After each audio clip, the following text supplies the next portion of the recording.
The Holy Gospel according to Matthew, chapter 26, 14 through 27, 66. One of the 12, who was called Judas Iscariot, went to the chief priests and said, "What are you willing to give me if I hand him over to you?" They paid him 30 pieces of silver, and from that time on he looked for an opportunity to hand him over. On the first day of the feast of unleavened bread, the disciples approached Jesus and said, "Where do you want us to prepare for you to eat the Passover?" He said. "Go into the city to a certain man and tell him, 'The teacher says, my appointed time draws near. In your house I shall celebrate the Passover of my disciples.'" The disciples then did as Jesus had ordered and prepared the Passover. When it was evening, he reclined at table with the 12, and while they were eating, he said, "Amen, I say to you, one of you will betray me." Deeply distressed at this, they began to say to him one after another, "Surely it is not I, Lord." He said in reply, "He who has dipped his hand into the dish with me is the one who will betray me. The Son of Man indeed goes, as it is written of him, but woe to that man by whom the Son of Man is betrayed. It would be better for that man if he had never been born." Then Judas, his betrayer, said in reply, "Surely it's not I, Rabbi." He answered, "You have said so." While they were eating, Jesus took bread, said the blessing, broke it, and gave it to his disciples. "Take and eat. This is my body." Then he took up a cup, gave thanks, and gave it to them, saying, "Drink from it, all of you, for this is my blood of the covenant, which will be shed on behalf of many for the forgiveness of sins. I tell you, from now on I shall not drink this fruit of the vine until the day when I drink it with you new in the kingdom of my Father." Then, after singing a hymn, they went out to the Mount of Olives. Then Jesus said to them, "This night all of you will have your faith in me shaken. For it is written, I will strike the shepherd, and the sheep of the flock will be dispersed. But after I have been raised up, I shall go before you to Galilee." Peter said to him in reply, "Though all may have their faith in you shaken, mine will never be." Jesus said to him, "Amen, I say to you, this very night, before the cock crows, you will deny me 3 times. Peter said to him, "Even though I should have to die with you, I will not deny you." And all the disciples spoke likewise. Then Jesus came to them to a place called Gethsemane, and he said to his disciples, "Sit here while I go over there and pray." He took along Peter and the 2 sons of Zebedee and began to feel sorrow and distress. Then he said to them, "My soul is sorrowful even to death. Remain here and keep watch with me." He advanced a little and fell prostrate in prayer, saying, "My Father, if it is possible, let this cup pass from me. Yet not as I will, but as you will." When he returned to his disciples, he found them asleep. He said to Peter, "So you could not keep watch with me for 1 hour?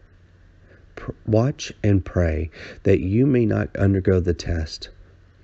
The spirit is willing, but the flesh is weak." Withdrawing a second time, he prayed again, "My Father, if it is not possible that this cup pass without my drinking it, your will be done." Then he returned once more and found them asleep, for they could not keep their eyes open. He left them and withdrew again and prayed a 3rd time, saying the same thing again. Then he returned to his disciples and said to them, "Are you still sleeping and taking your rest? Behold, the hour is at hand when the Son of Man is to be handed over to sinners. Get up, let us go. Look, my betrayer is at hand."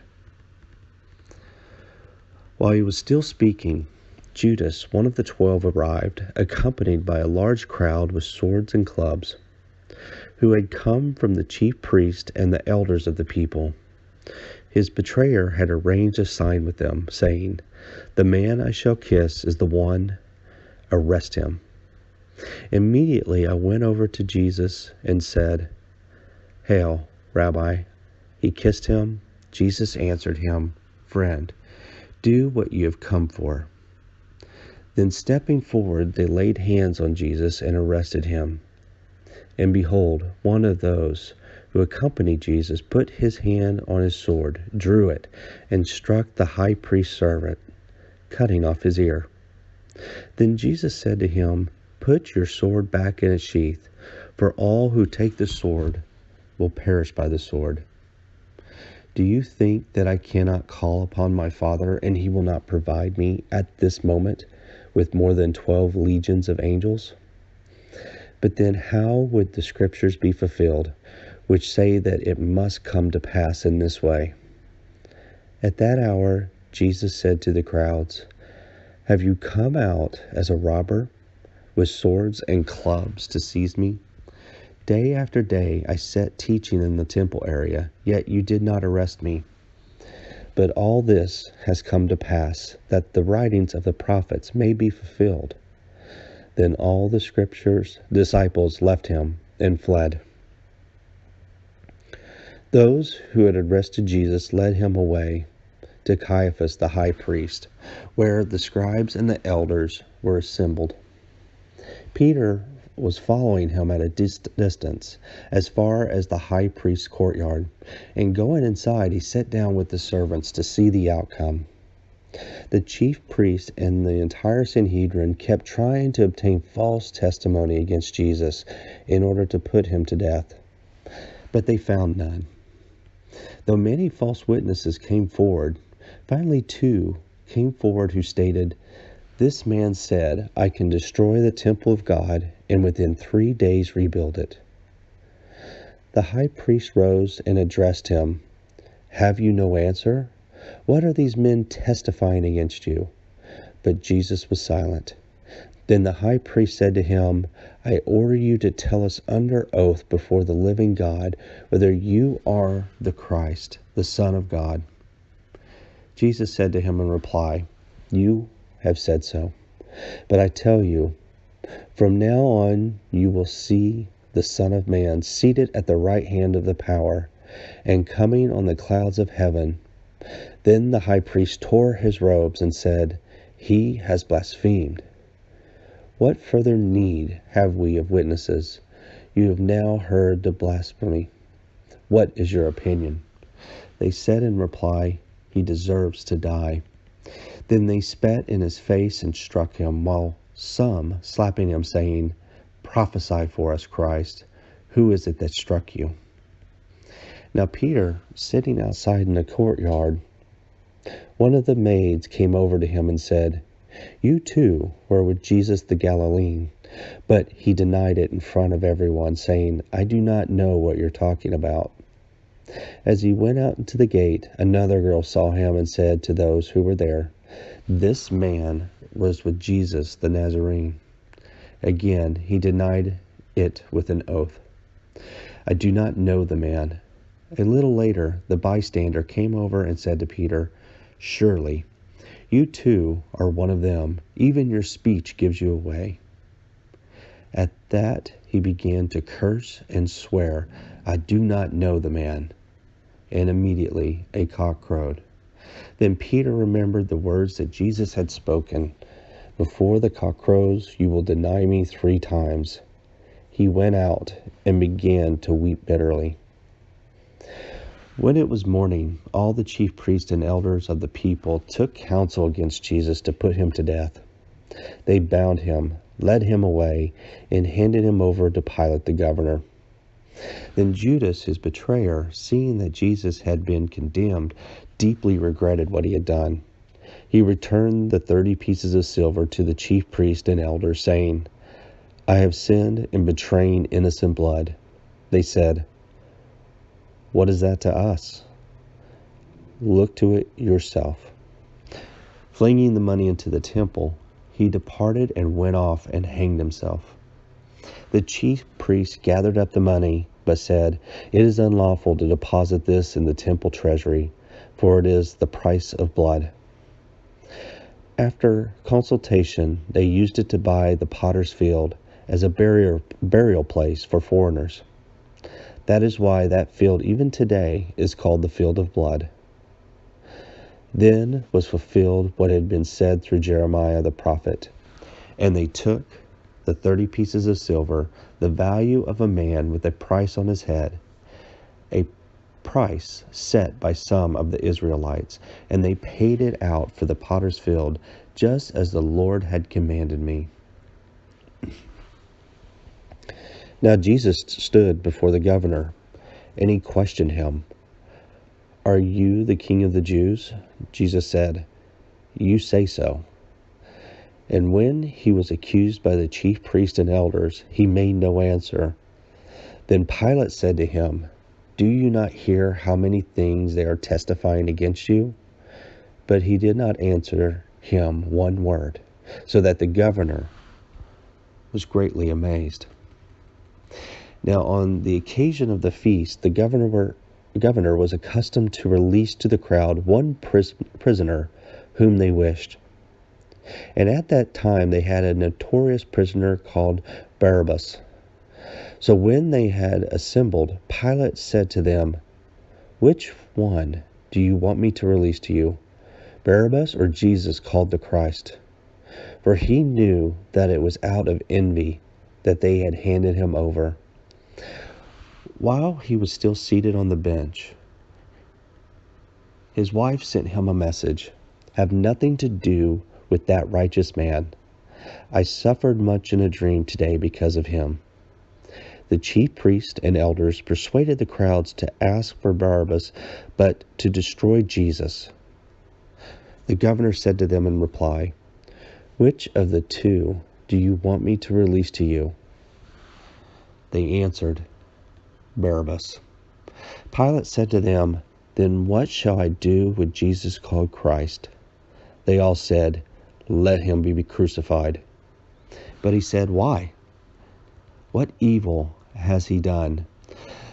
They only shouted the louder, "Let him be crucified." When Pilate saw that he was not succeeding at all, but that a riot was about to break out, he took water and washed his hands in the sight of the crowd, saying, "I am innocent of this man's blood. Look to it yourselves." And the whole people said in reply, "His blood is upon us and upon our children." Then he released Barabbas to them, but after he had Jesus scourged, he handed him over to be crucified. Then the soldiers of the governor took Jesus inside the praetorium and gathered the whole cohort around him. They stripped off his clothes and threw a scarlet military cloak about him.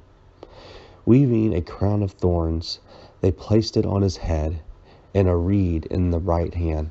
And kneeling before him, they mocked him, saying, "Hail, King of the Jews!"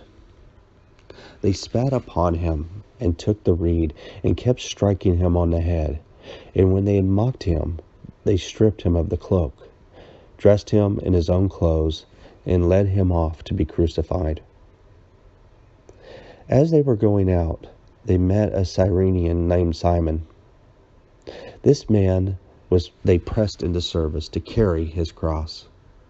And when they came to the place called Golgotha, which means place of the skull, they gave Jesus wine to drink mixed with gall. But when he had tasted it, he refused to drink. After they had crucified him, they divided his garments by casting lots. Then they sat down and kept watch over him there.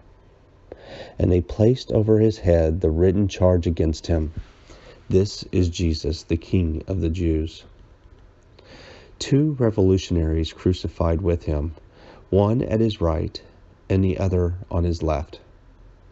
Those passing by reviled him, shaking their heads and saying, "You who would destroy the temple and rebuild it in 3 days, save yourself, if you are the Son of God, and come down from the cross." Likewise, the chief priests with the scribes and the elders mocked him and said, "He saved others, he cannot save himself. So he is the King of Israel. Let him come down from the cross, and we will believe in him. He trusted in God. Let him deliver him now if he wants him. For he said, 'I am the Son of God.'" The revolutionaries who were crucified with him also kept abusing him in the same way. From noon onward, darkness came over the whole land until 3 p.m.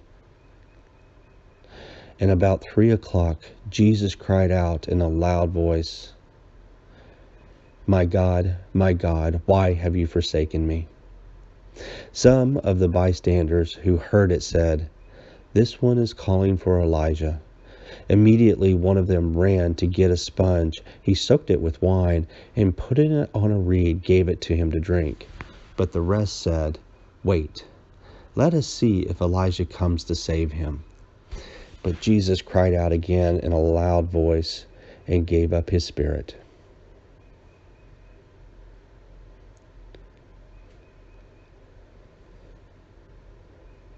And behold, the veil of the sanctuary was torn in two, from top to bottom. The earth quaked. Rocks were split. Tombs were opened. And the bodies of many saints who had fallen asleep were raised. And coming forth from the tombs after the resurrection, they entered the holy city and appeared to many. The centurion and the men with him who were keeping watch over Jesus feared greatly when they saw the earthquake and all that was happening, and they said, "Truly, this was the Son of God." There were many women there, looking on from a distance, who had followed Jesus from Galilee, ministering to him. Among them were Mary Magdalene and Mary, the mother of James and Joseph, and the mother of the sons of Zebedee. When it was evening, there came a rich man from Arimathea named Joseph, who was himself a disciple of Jesus. He went to Pilate and asked for the body of Jesus. Then Pilate ordered it to be handed over to him. Taking the body, Joseph wrapped it in clean linen and laid it in the new tomb that he had hewn in the rock. Then he rolled a huge stone across the entrance of the tomb and departed. But Mary Magdalene and the other Mary remained sitting there, facing the tomb. The next day, the one following the day of preparation, the chief priests and the Pharisees gathered before Pilate and said, "Sir,